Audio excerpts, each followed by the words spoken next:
This next guy coming up, you've known for like a long time. You've known for like, man, you've known him for longer than like you've known what your penis looks like. For way longer than that. It's a fat joke, guys!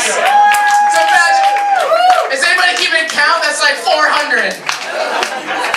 We're at 398 on the floor as teeth jokes. We're at 267 on the fedora jokes. But number 400 for the fat Duncan jokes, guys. It's about quantity, not quality when you're Duncan J. I'll do a show anyway. Alright, so yeah, this next guy coming up. This next guy, I love him. He's amazing. He looks like if Lemmy and Wolverine were put into a protein shake. And then it got fed to a small child that looks like the mountain for his entire childhood. And then he became homeless and lived in a van for way too long. And wrote a bunch of Tom Waits songs. Ladies and gentlemen, the one, the only, Christopher Green!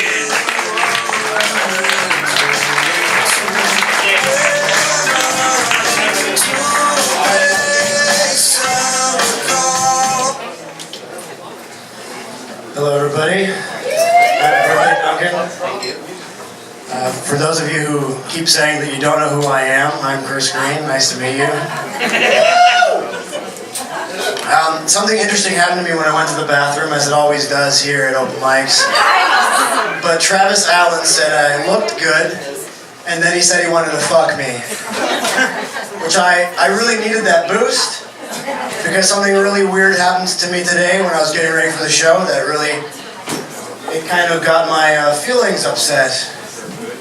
I don't think of myself as a person that is sensitive to like my appearance, but I went to my van shirtless because, as you've heard, I used to live in my van and most of my clothes are still in my van. And as this lady was walking by, she saw me shirtless and said, "Ew." I didn't look at her because I was like, she could be thinking or talking about something else. But it stuck in the back of my head, and I've been carrying that with me all night. So thank you, Travis, for saying you want to fuck me. It means a lot.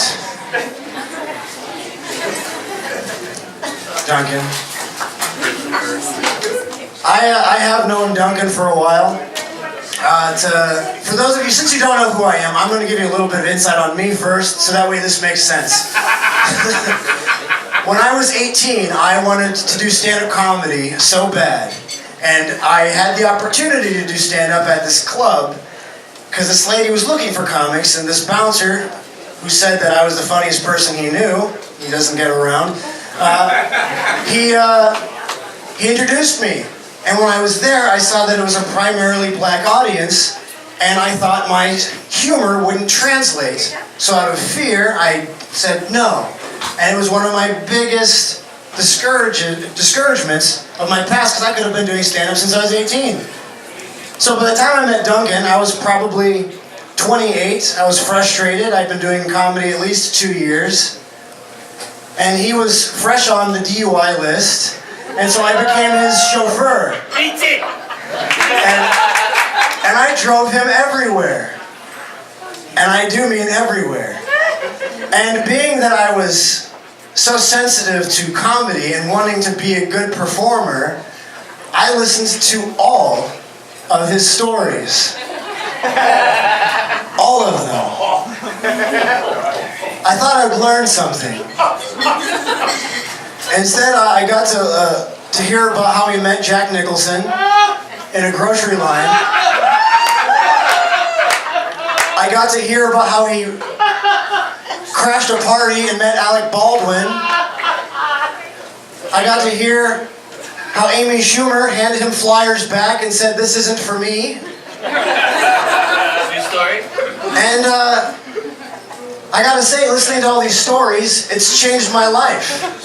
Now when I see Jack Nicholson, I think of Duncan J. And now when I see Alec Baldwin, I think of a better dressed Duncan J. And when I see Amy Schumer's show, episode after episode, I can't help but wonder, what does Duncan think of this? Because he said, okay, fine. Do your best at whatever, and now she's a success. And I wonder if he's butthurt about it.